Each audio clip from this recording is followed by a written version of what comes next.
That'll do it for me, Kingswood. Yow!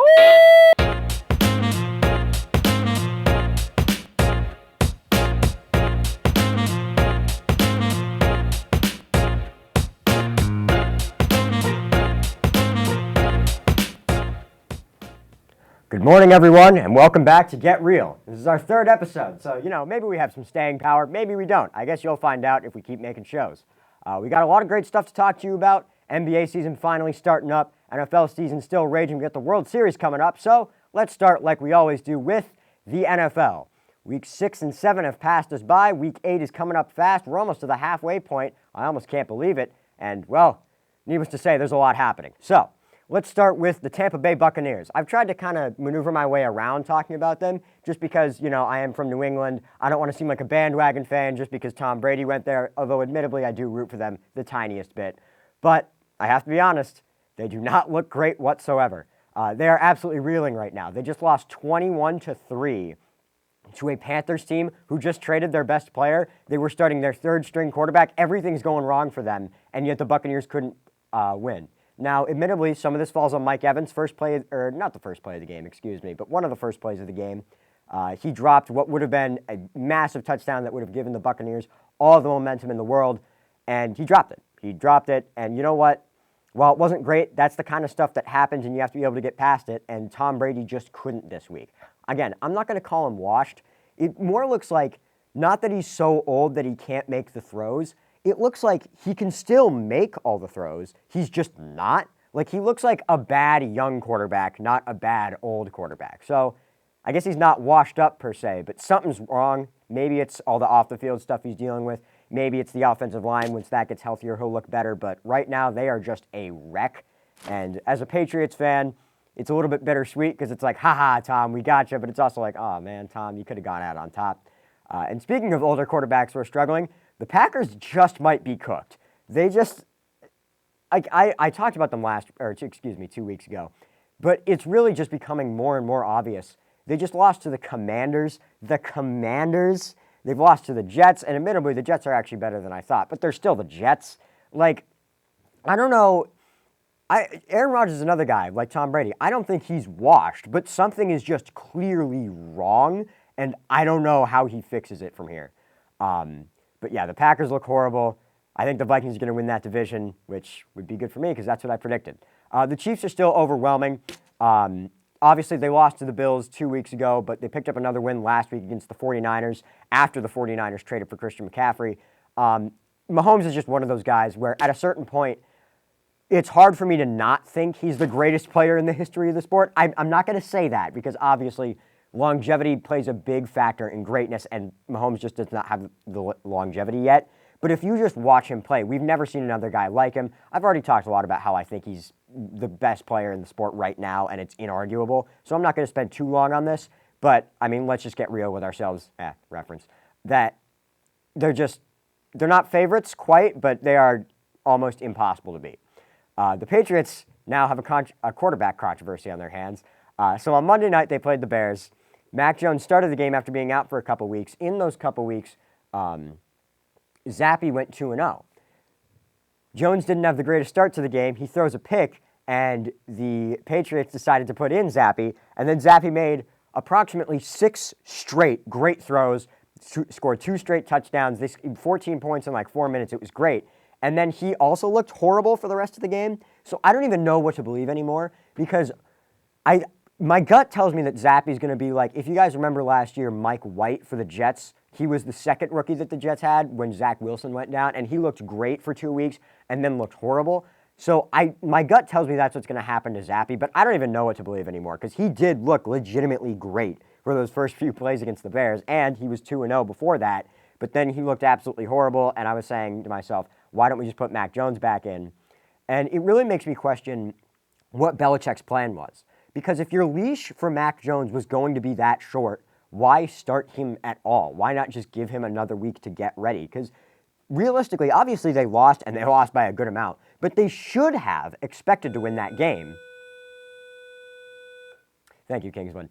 They should have expected to win that game, so I'm not exactly sure why they would start him at all if you were just going to pull him after a couple bad throws. But I don't know. He knows more football than I do, I think. So I'm just going to trust whatever his plan is. Now I have a question for everybody. Why are the New York City teams so good? And that's an actual question because I genuinely don't understand it. Zach Wilson, since coming back, is now 5-0. He's 4-0. And the Jets are now 5-2. And while you might say, well, it's obviously because they have their starting quarterback back. Yeah, technically, I guess. But Zach Wilson hasn't even been playing that good. But somehow they've gotten so much better with him coming back. I guess it could be a morale thing, but their running game has looked great. Breece Hall has been fantastic. Unfortunately, he got hurt, but Jets working on trade to get themselves a replacement running back, so that's great. The Giants, Daniel Jones still is not great. He's looked really good running the ball this year, but his throwing the ball has not gotten significantly better. He's just doing it less, which I guess creates an opportunity for him to make less mistakes so they can be better. But it just doesn't make sense in my brain that they've gotten so much better.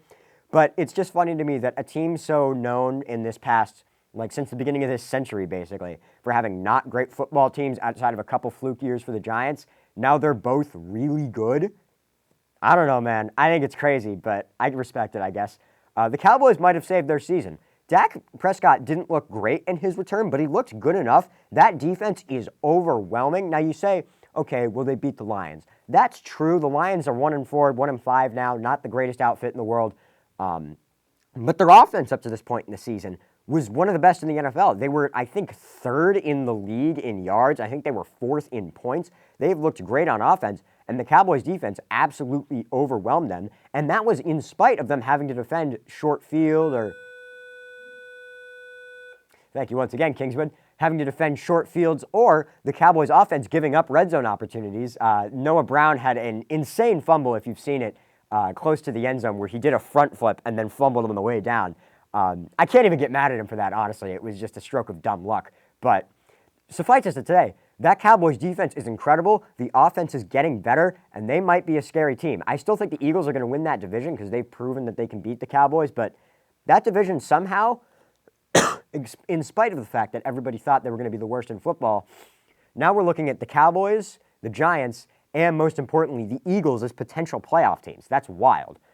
And the 49ers once again showed their ceiling. I talked about it a little bit earlier when I brought up the Chiefs, but really, this game was the ultimate Jimmy Garoppolo game. They had a chance. They were close in the beginning, and then he had a couple of turnovers. He fumbled. He threw a pick, and the Chiefs took the chance to score points at every one of those opportunities. They capitalized. The 49ers did not.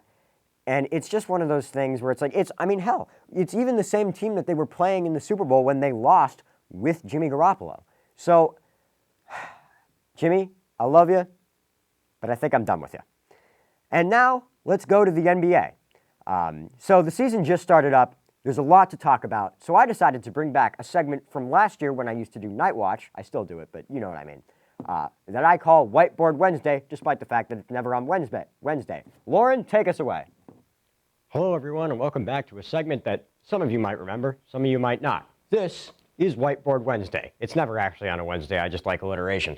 The reason I'm doing it is just because, well, as you can see, the NBA season has started up, and there's a lot of things I want to talk about, but I don't want to take up a lot of time doing it, so I just always make a list for myself, and I go down the topics, maybe 15, 20 seconds on each of them, probably a little bit longer than that, honestly. But let's start with the thing that most of you probably care about. The Celtics look great. They won their opener against Philadelphia in a very convincing fashion, I'll say. It was close, but I never had any doubt that they would win. Even without Robert Williams, the defense has looked pretty good. Not fantastic like it was last year, but pretty good. Jason Tatum has looked great scoring the ball. Jaylen Brown has had a couple of not-so-great games, but I trust that that's not going to be a theme this season. Moving on, the Lakers look absolutely awful, which isn't really a surprise to anyone because they still have Russell Westbrook on the team. But I saw a stat. They're so horrendous at shooting. There are 12 players in the league right now who have taken at least 15 threes and are shooting below 25%. 4 of those players are on the Lakers. That seems almost impossible, just like statistically, and yet here we are. The Jazz. So they're supposed to be tanking this year to try to get Victor Wembanyama. The problem is, I think nobody told the Jazz that because they are currently, as I'm recording this, 3-0 and have beat the Pelicans in one of those games. So Guys, if you want to win, you actually have to lose right now. I know it's a little bit backward, but just trust the process on this one. That's a reference. It's Dame time. Yeah, Damian Lillard looks great. He's dropped 40 in his first couple games here. It's great to see as a person who happens to like Dame a lot. He finally seems to be over that injury that was bothering him going back to the last Olympics. So yeah, it's good to see him. I don't think the Blazers are going to be anything special this year, maybe like 5 to 7 seed range, but it's good to see him back. Is Ben Simmons going to do anything? I'm not sure. Like he hasn't been horrible, but he's not exactly given the Nets probably what they wanted out of him. Again, still a good defensive presence. He can rebound, he can play make, but he really at some point does have to start. I don't need him to shoot. I truly don't even need to do that. Just dunk. And he doesn't even seem keen on doing that. So, I don't know, man. Do the Nuggets have enough? Well, here's the thing. They still have Jokic. Everybody knows Jokic is good. And last year they were a pretty good team, even without Jamal Murray and MPJ for most of the season. But the thing is, logic would tell you, well, they were pretty good last year. They got 2 good players back, so they're going to be better this year. I would agree with you in terms of the logic that's sitting behind that statement. But the thing is, in real life, in real basketball, things aren't ever quite that simple. So while I think they'll be good, they'll be a playoff team this year, I wouldn't count on them taking a massive leap upward. Giannis is still the best player in the world. That's not really like a question or a topic. I'm just reminding everybody of that. The Clippers are back, kind of. Yeah, Kawhi Leonard is finally over his 30,000 injuries. He doesn't seem quite back to 100% yet. He came off the bench in his first couple of games, and his numbers haven't been gaudy like they usually are. But I trust by the time the postseason comes, he'll be back to 100%. Paul George is still there. They still have some of the best depth in the league. They'll be good this year. But we think that every year, and then they kind of disappoint us, so I don't really know what to believe anymore. The Pelicans are scary. Yeah, so remember last year when they were the 8 seed, and everyone was like, oh, Suns are going to sweep them. And then they took them to 6 games, and it was like a really close 6 games, because like Jose Alvarado became really good, and Brandon Ingram has been really good, and Jonas Valanciunas is like incredible. So all of those things are still true, and now they have Zion back, and Zion looks better. Thank you for that. Zion looks better even than he did last year, or the last time we saw him, I should say. So I wouldn't say that they're like favorites in the West, but it would not surprise me whatsoever if they ended up winning the West. Jimmy Butler messing around with the media. So this is less a basketball topic and more just something I thought was hilarious. So Jimmy Butler showed up to media day with dreads, right? And they were obviously hair extensions. And everybody called him out on it. But he was just like, oh, no, they're natural, they're natural. But he knew he was lying. He knew everyone knew he was lying. So he was just going along with a bit, which was funny already. But then he kept them in for all the pictures and everything that people were doing, right? For media day. First game of the season rolls around, he has taken out the hair extension. So now all the graphics for this season that like ESPN makes or like TNT makes are going to have Jimmy Butler looking crazy. And then when you actually watch the game, he's just going to look like regular Jimmy Butler. That's not a basketball topic at all. I just thought it was hilarious. The Warriors are still really good. Kind of like the honest thing, not a question, not a topic, just reminding everybody they still have Steph. I think Klay's going to be even better this year. Obviously, Poole's good. They had drama, but I think they're going to get over that relatively easily. They lost Damian Lee, but we'll be fine. Can the Grizzlies take the next step? I'm going to say yes, kind of. They made this semifinals last year, and that was, they took the Warriors to 6, even with Ja missing a good amount of time. I think they have the ability to make the conference finals this year. I wouldn't say I think they could win the title this year, but I think they will be better. Desmond Bane and Ja Morant is kind of a scary duo. It's kind of like putting MVP Derrick Rose on a team with prime Klay Thompson. And oh, by the way, the rest of the roster besides that is still really good. They got like Steven Adams and all that. Speaking of which, speaking of Desmond Bane, I feel like he gets underappreciated because Ja's on that team. The Grizzlies game on Monday night, he hit like 7 out of his 11 threes. Thank you for that again.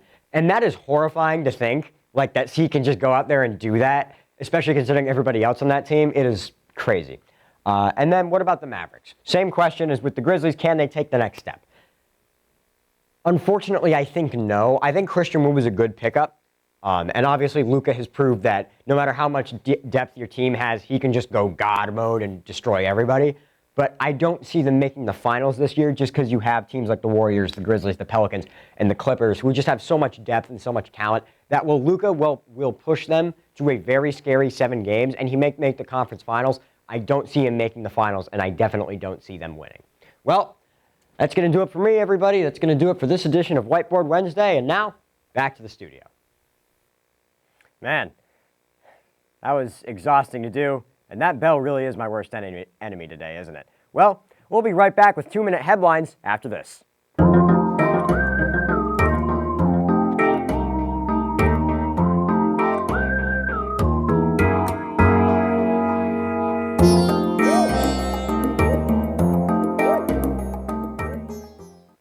Welcome back to 2-minute headlines. For those of you uninformed, it's exactly what it sounds like. 2 minutes, I do a bunch of headlines. It's not all that complicated. And begin. All right, so we're going to start with Zion's load management. The game that I watched last night with the Pelicans, it's not last night for you, tape delay, all that, blah, blah, blah, blah, blah. Zion didn't play. And I heard something about, obviously he had some preseason injuries, that was like some small stuff, but I couldn't find anything that was like big time, like, oh yeah, this would keep him out. So I think that they're doing with Zion what the Clippers used to do, and are probably still doing, honestly, with Kawhi Leonard and Paul George, load management. It's probably a smart idea considering he's like 300 pounds of man jumping like 85 feet in the air or whatever, 33 times a night. I don't know. He's a ridiculous athlete. I'm willing to let him take time off.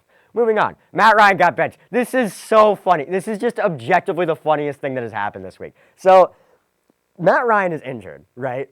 So what the Colts could have done is just said, oh yeah, Matt Ryan's not going to play this week because he's hurt. We're going to have Jacob Eason play. But the owner came out and said, oh no, it's not because he's injured. We just think he's really bad, so we're not going to let him play. And listen, I feel bad for Matt Ryan. I don't think he deserves that level of disrespect, but come on. That is so funny. He is literally injured, and then they were just like, no, it's not even that. You are just not good enough for us.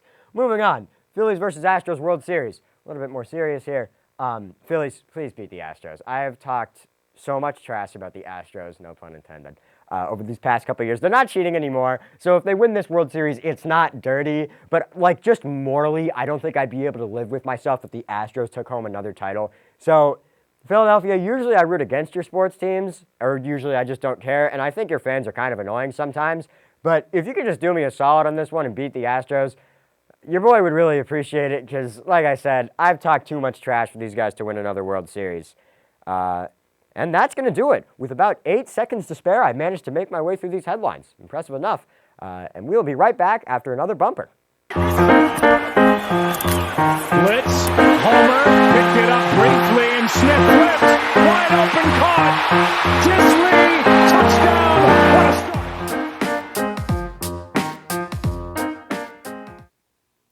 And well, we have a little bit of a special segment for you here. For those of you who don't know, the Kingswood varsity boys soccer team has been absolutely on fire this season. They've secured the 1 seed. They have a playoff game this Sunday at home. They had a bye. It was all great. So I had to sit down with their head coach, Eric Nelson, and here's that. Hello, everyone. I'm still Elliot Giesler, and who am I here with? Eric Nelson, the boys varsity coach for Kingswood Regional High School. These guys have had a lot of success this season, so I'm just going to ask them a few questions about it. What do you think, in your personal opinion, is the strong suit of the team? So the Kingswood boys varsity soccer team has been working very, very hard for the last 4 seasons. I think that's really the message that contributes the most to our success, is that this is a program that I took over 5 years ago, and we've really had to build it from the ground up. There wasn't much before, and there's no history of winning or championships or really any success. So it's been a process to get the culture changed in the school and the community, and really form a foundation that we could build off of and really make a playoff team for the future. Yeah. So you're talking about how you've, over the last 4 years, you've worked very hard. You've been the coach for 5 years, you said. Yep. Would you say that the amount of, obviously you guys had seen it at the other night, I saw a lot of faces out there. Would you say that that number of seniors is really helping you? Yeah, so we have 10 seniors this year. About 4 of them are starters. And those 4 starters, Caleb Russo, Braden Raposa, Jonathan Hossack, and James Yarling, have been 4-year varsity starters for the program. So their freshman year, actually, the team was 0-16. And since then, we've had to work hard. We've had to play soccer year-round. We've had to commit time to training and performance and weight room and nutrition, the little things. And we've really had to start at ground zero and just build. And over the last 4 years, they've worked really hard from that 0-16 freshman season to reaching the quarterfinals their sophomore year to the Final Four last year. And the hope is this year we can continue the success and have a deep playoff run. Yeah, a lot of success obviously over the last couple of years, like you were saying. Do you think this is the best team that you've coached? Yeah, I think this is the most complete team, the team with the most depth. Last year we were really fortunate. We were definitely in an underdog story, but Kingswood Soccer's never finished as a number 1 seed, and obviously with the number 1 seed comes a lot of expectations when it comes to playoffs. But overall, yeah, I think this is the most complete Kingswood Soccer team, and this is what we've been building for 5 years. Yeah, I know a lot of those guys in that team. I wouldn't say poise is a problem I'd worry about with them. Do you think, you talked about growth, what do you think is the biggest step you've taken from just last year to this year? Like, what area do you think you guys have grown the most in?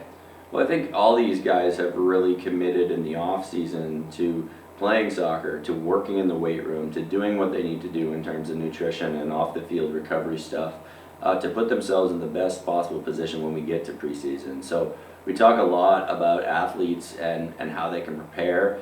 Off-season preparation is so key, and these guys have really committed themselves to improvement in the off-season, whether it's playing club soccer or just hitting the weight room like they need to in order to be ready for that season. I mean, athletes really don't have an off-season. All right, if you're doing your job, you're really working hard for all 12 months out of the year. There's not just 4 months of soccer and then I'll see you next year, coach, in August. It's really making sure that you're committed year-round to the program and making sure that there's the best chance for success off the field as there is on the field. Yeah. Talking about the experience that you guys have, any new faces who have particularly made an impact, or is it a lot of just the returning guys getting better? It's definitely been something that we've slowly built over the years. A lot of the key players for us have been players that have been putting in the time over the last 4 years, but we do have a couple new faces, a couple players. Soccer is a unique sport that you can take good athletes and if they're committed and you can get them into a playing condition that they can contribute to the team. But for the most part, with our starters, they've all been playing soccer for many years. So a couple new faces and a couple players that have really contributed, but for the most part, these guys have really been committed for the last 4 years or more. So yeah. Do you think there was a moment this season where you kind of knew that this team was a lot better than the other ones, and or really maybe just a game that really gave you guys the confidence that you could be the 1 seed, you could be where you are right now? Yeah, so I mean, this season we actually started out 1-2, and we've gone on since to have a 13-game unbeaten streak. But I think the key kind of turning point for us was against Oyster River, and Oyster River is a perennial either Final Four team. Last year they lost in PKs in the state championship game. The year before they won the state championship, and we've never really been able to beat Oyster River in my 5 years, or probably in the last 10 years even compete with Oyster River. And this year we beat them 1-0 late in the game. So that was really the kind of everybody had them slated as the favorites and the team to beat and the team that was the favorites for the state championship. And when we were able to beat them in the regular season this year, that was just a key moment for us to realize this team has something. Yeah. Yep. 13 wins in the regular season in total? Yeah, we were 13 wins, 2 losses, and a tie. 2 of those wins came against Division 1 Spalding, so we got a couple extra points for that. But yeah, 13-2-1, which is further than any Kingswood Soccer team's ever been in terms of record and points, and never finished as a number 1 seed. So high expectations going into playoffs. Yeah. So when's your first playoff game? Who's it against? So our first playoff game is going to be Sunday at 6 p.m. It is the quarterfinal, so 3 games away from a state championship. And we do not know yet who our opponent will be. It's going to be the winner of the 8 and 9 seed. So it could end up being Kennett. Kennett is the 9 seed, and they're playing at the 8 seed, which is Merrimack Valley. Both of those teams we played in the regular season. We actually just played Merrimack Valley for their senior night 2 games ago. Beat them 2-1 late in the game, and then Kennett we played twice, rivalry games. Those were earlier, first half of the season. We beat Kennett 2-1 here, and then beat Kennett 2-0 at Kennett for their homecoming. So, so those are the two teams that we're going to play. One of those two, and it will be hosted here next Sunday, the 30th, at 6 p.m. So that will be the quarterfinal. All right, good to know. Thank you, Coach, and good luck. I'd like to once again thank Coach Nelson for joining me. And now we're going to move on to our final topic of the day, because I want to talk a little bit about the Buffalo Bills. They're a very interesting team to me because, as I've written up there, they're always kind of the bridesmaid of the AFC. It feels like they've kind of gotten stepped over and walked all over for a long time. Obviously, for a long time it's because they were bad and they were in the same division as the Patriots, but now it seems like they're always playing second fiddle to the Chiefs. Last year, they played third fiddle to the Chiefs and the Bengals, so I just wanted to talk about them, talk about the direction their season is going, and talk about if I think they can take that next step. So, obviously, the big piece of news for them is that they beat the Chiefs just a couple weeks ago. They had their bye last week.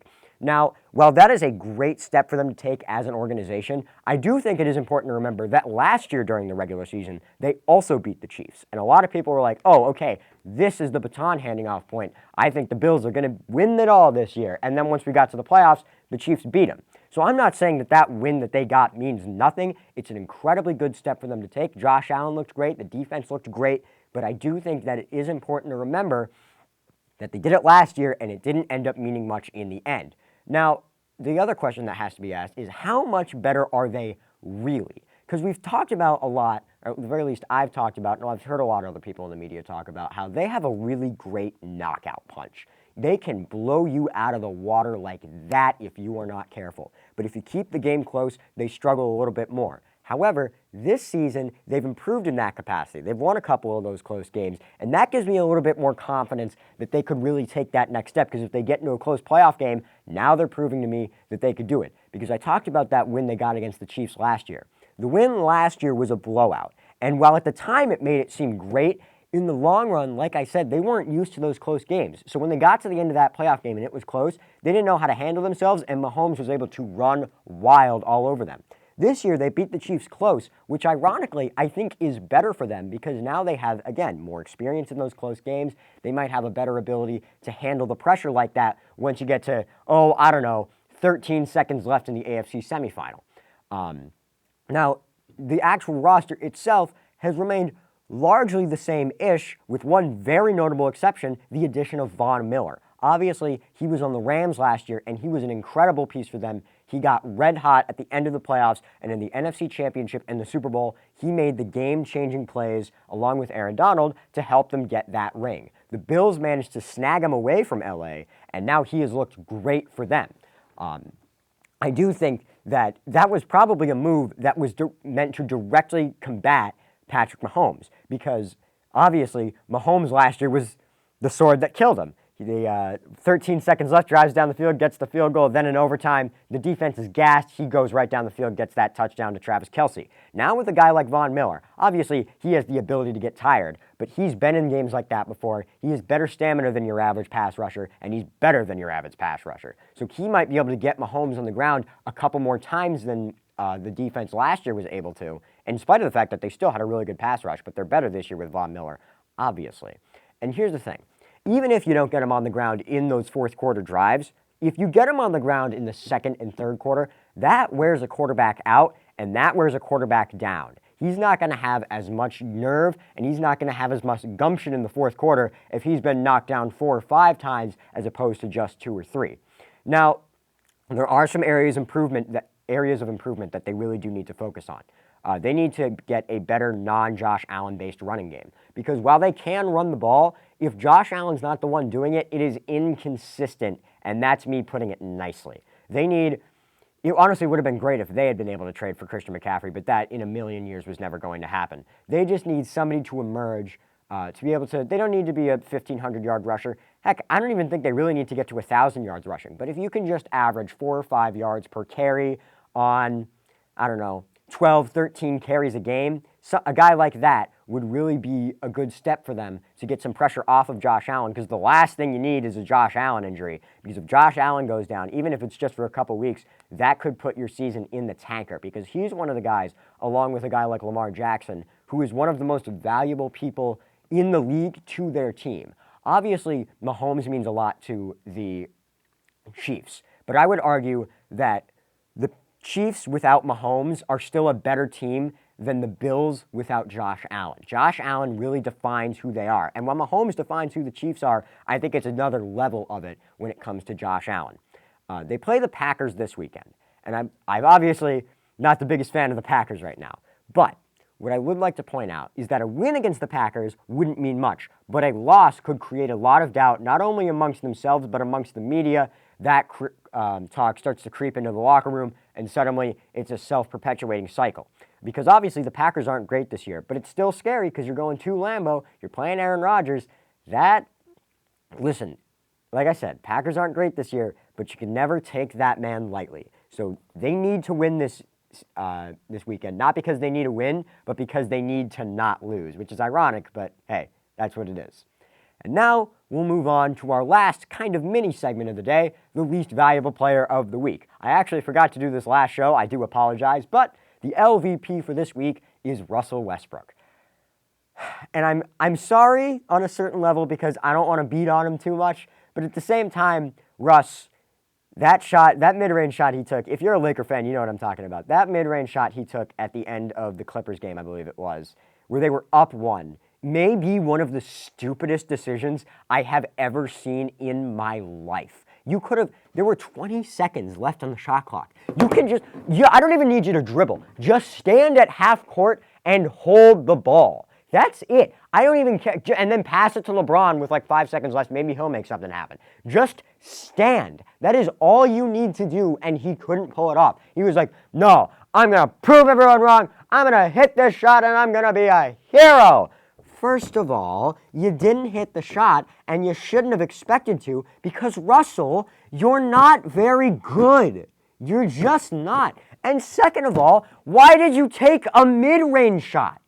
Even if you have made it, you're only up by 3 at that point, and there's still 18 seconds left on the clock.